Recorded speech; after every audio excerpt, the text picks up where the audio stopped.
Good evening students.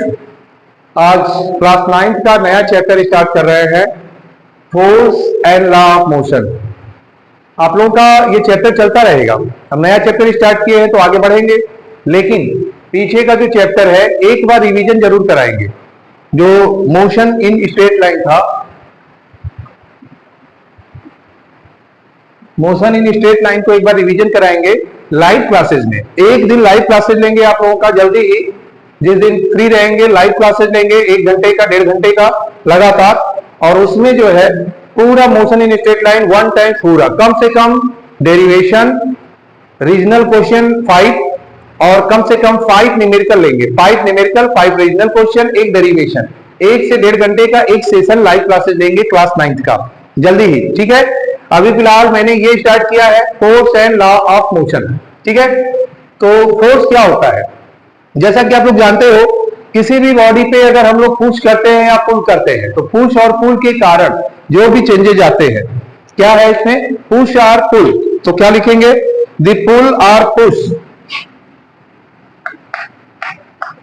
The पुल और push. पुल मतलब खींचना, पुश दबाव डालना, मतलब या तो किसी चीज को पुल करते हैं, खींचते हैं अपनी तरफ, या तो पुश कर रहे हैं, तो जिसके कारण उसमें क्या होता है, push. Acting on the body, acting on the body, acting on the body. किसी भी बॉडी पे अगर हम लोग पुल या पुश करते हैं तो इसे क्या कहेंगे, known as force, is known as force.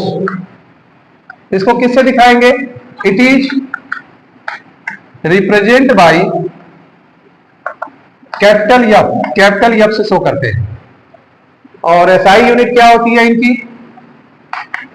SI unit newton, SI unit is newton. Newton को एन से दिखाएंगे, या तो हम लोग जो है इसको दिखा सकते हैं, F equal to M A formula है, एम का केजी और ए का मीटर पर सेकेंड स्क्वायर, या तो लिख सकते हैं केजी मीटर पर सेकेंड स्क्वायर, ये भी हो सकता है, ठीक है।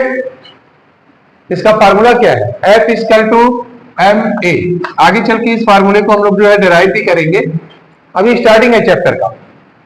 Effect of force, force can change, क्या क्या कर सकता है फोर्स। जब हम किसी भी बॉडी पे अगर फोर्स लगाते हैं तो कुछ चीजें उसमें चेंज होती है। क्या चेंज होती है, पहला है state, the state of rest और मोशन ऑफ ऑब्जेक्ट। पहला changes, the state of rest, अगर रेस्ट में है तो मोशन में होगा, और अगर मोशन में है फोर्स लगा के चाहेंगे तो रोक सकते हैं या स्पीड को बढ़ा सकते हैं तो चेंजेस जाएगा, ठीक है। 40 के रफ्तार से बाइक से जा रहे हो, पीछे से एक कार आया और वो 60 के रफ्तार से जो है हिट करता है, तो रिजल्ट क्या होगा, चेंजेस आए डिफरेंट, 40 इधर और 60 इधर, फिर भी चेंजेस होगा। खड़ा है, कोई बॉडी मूविंग आई, टकराई, इसके बॉडी में चेंजेस आएंगे। तो कुल मिलाकर जब फोर्स लगता है तो उसमें स्टेट या रेस्ट ऑफ मोशन, ये दोनों सिचुएशन में बदलाव होते हैं, चेंज होता है, ठीक है। अब इसमें सेकेंड कंडीशन क्या है, जैसे हम लोग एक एग्जांपल लेते हैं, ये है पुश करते हैं, देखो ये बेंड कर लिया, बेंड हो गया, बेंड हुआ तो इसका शेप साइज चेंज हो जाता है। तो क्या होता है, size of object, size of object ये भी चेंज होता है, फोर्स के कारण ये भी चेंज होता है, साइज ऑफ ऑब्जेक्ट। इसी तरह से shape of object, size of object, shape of object, ये सब बदलाव होते रहते हैं, बहुत सारी चीजें हैं। स्पीड ऑफ ऑब्जेक्ट, ठीक है, ऐसे कई दे सकते हैं। अब हम लोग आएंगे लॉ ऑफ इनर्शिया, सबसे पहले इस पे बात करेंगे बैलेंस फोर्स। फोर्स कितने तरह के होते हैं, there are 2 types of force, there are 2 types of force, 2 तरह के फोर्स होते हैं। कौन सा होता है, पहला बैलेंस फोर्स, बैलेंस फोर्स, और दूसरा क्या होगा, बैलेंस फोर्स हो गया, unbalance force, unbalance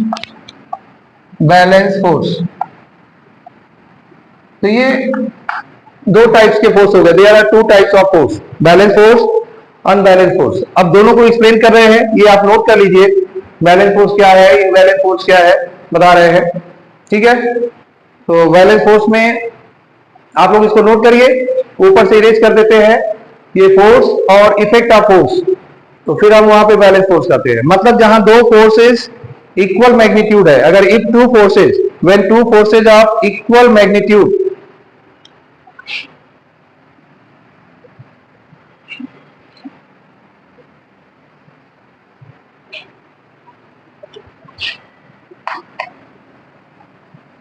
balance force.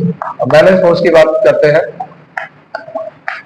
Balance force क्या है, when two force of equal magnitude, when two force of equal magnitude,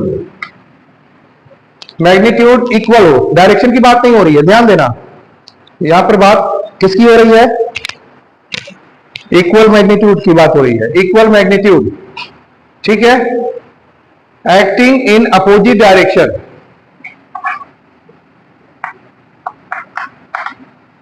acting in opposite direction,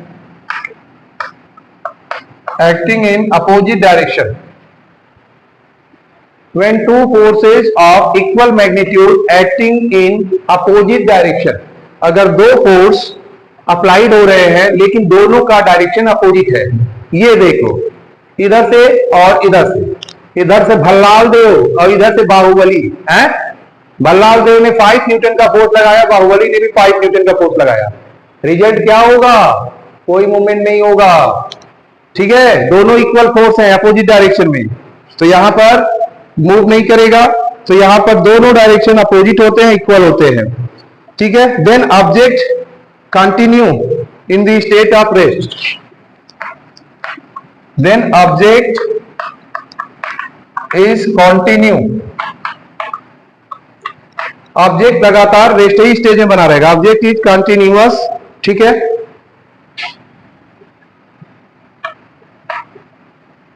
continuous, continuous, ठीक है, in rest, continuous in state of rest, state of rest, इसमें कोई changes नहीं आएगा, state of rest, continuous एक ही situation बनी रहेगी, कुछ एक्स्ट्रा फोर्स लगेगा, कुछ बदलाव आएगा तब ना होगा, पता चला कि एक तरफ 5 न्यूटन दूसरी तरफ 5 न्यूटन, तो कहां से होगा, अपोजिट डायरेक्शन है एक, तो इसलिए कोई चेंजेस नहीं आ रहा है, स्टेट ऑफ रेस्ट और यूनिफॉर्म मोशन, और यूनिफॉर्म मोशन। दीवार पे आप फोर्स लगाते हो, दीवार पे आप फोर्स लगाते हो, कोई मूवमेंट होगा, दीवार पे आप खिसकेगा, दीवार का शेप साइज चेंज होगा, नहीं होगा, तो मतलब यहां पे एक तरह से कोई बदलाव नहीं हो रहा है, uniform motion in a straight line, straight line, such types of forces, such types of forces, force is known as balance force, इन्हें हम लोग क्या बोलेंगे, बैलेंस्ड फोर्स, इन्हें बैलेंस फोर्स बोलेंगे। एग्जाम्पल इसमें ले सकते हैं, when we pull a wall, example क्या ले सकते हैं, व्हेन वी पुश, अगर पुश करते हैं या पुल करते हैं, कुछ भी करते हैं, when we push a wall, कोई चेंजेस नहीं आएगा, वॉल क्या खिसक जाएगी, 1-2 मीटर आगे पीछे जाएगी, ऐसा नहीं होगा, तो ये हो गया आपका बैलेंस फोर्स। अब आते हैं unbalance force,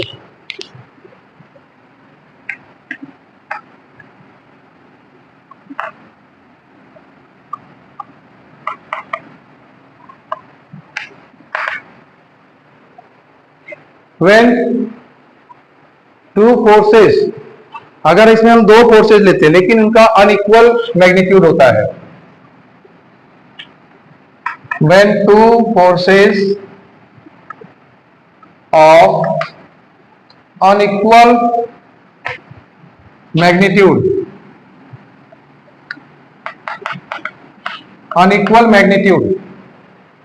acting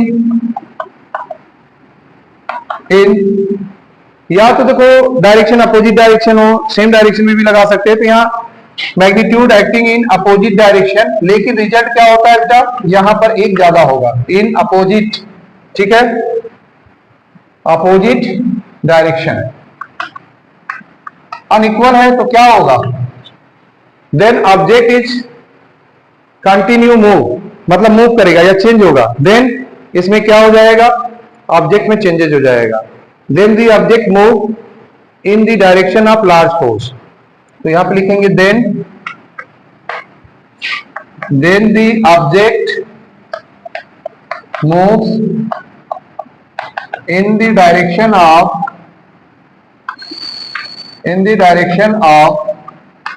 large force. अब जैसे एग्जांपल ले लो, एग्जांपल में क्या हो जाएगा, एग्जांपल अगर हमारा यहां F1 है, ये F1 है, इधर से हम लगा रहे हैं 20 न्यूटन, ठीक है, और यहां पर क्या है, इधर है, और इधर इसका लग रहा है F2 25 न्यूटन, तो यहां पर क्या होगा, रिजल्ट ये ग्रेटर होगा, मतलब ये इसको डिस्प्लेस कर देगा, तो दो अनइक्वल फोर्स हैं, डिस्प्लेस होगा उसी डायरेक्शन में, ग्रेटर डायरेक्शन में, मतलब F2 F1 के डायरेक्शन में पुश करेगा, ठीक है, तो इस तरह से ले सकते हैं। एक एग्जांपल ले लेते हैं, जैसे एक सिप और एक, ठीक है, सांड ले लेते हैं और एक भेड़ ले लेते हैं, लड़ रहे हैं, भेड़ ने 10 न्यूटन का फोर्स लगाया और सांड ने 20 न्यूटन का, तो रिजल्ट क्या होगा, भेड़ को धकेलते हुए सांड उसी डायरेक्शन में आगे बढ़ेगा, तो एक एग्जांपल ये हो गया, तो आपका ये हो गया। अब कल हम लोगों का बहुत इंपॉर्टेंट टॉपिक स्टार्ट होगा, इनर्शिया, लॉ ऑफ इनर्शिया, उसमें गैलीलियो से न्यूटन से लेकर एरिस्टोटल तक सबके मेथड में बताऊंगा, तो आप लोगों को इस पे ध्यान देना है, ठीक है, बहुत ही इंपॉर्टेंट टॉपिक चलेगा। और बताया हूं जैसा कि 2-3 दिन बाद कभी भी आप लोगों का रिवीजन कराएंगे, straight line motion in straight line पूरा कंप्लीट, हो सकता है ऑनलाइन क्लासेस रहेगा, 1-1.5 घंटे का पूरा वहां रिकैप कराएंगे, ठीक है, आप इसकी प्रैक्टिस करते रहिए। कल का सेशन स्टार्ट करेंगे, उसमें लॉ ऑफ इनर्शिया रहेगा, ठीक है, और न्यूटन का, गैलीलियो का, तो तीनों के बारे में भी बताऊंगा। टाइप्स ऑफ इनर्शिया भी रहेगा, inertia of rest, inertia of motion, inertia of direction, तो जो आज बताया हूं उसको आप लोग पढ़ लीजिए, एक बार जो है प्रीवियस जो कल का टॉपिक होने वाला है उसको भी पढ़ के तैयार रखिएगा, ताकि जो है और समझने में इजी रहे। कभी भी कोई टॉपिक अगर पढ़ाया जाता है तो उसको एक बार आप पहले से भी पढ़ लीजिए, फिर टीचर के एक्सप्लेनेशन करने के बाद भी एक बार रिवीजन कर लीजिए, वो कॉन्सेप्ट कभी नहीं भूलेगा। Okay, good day.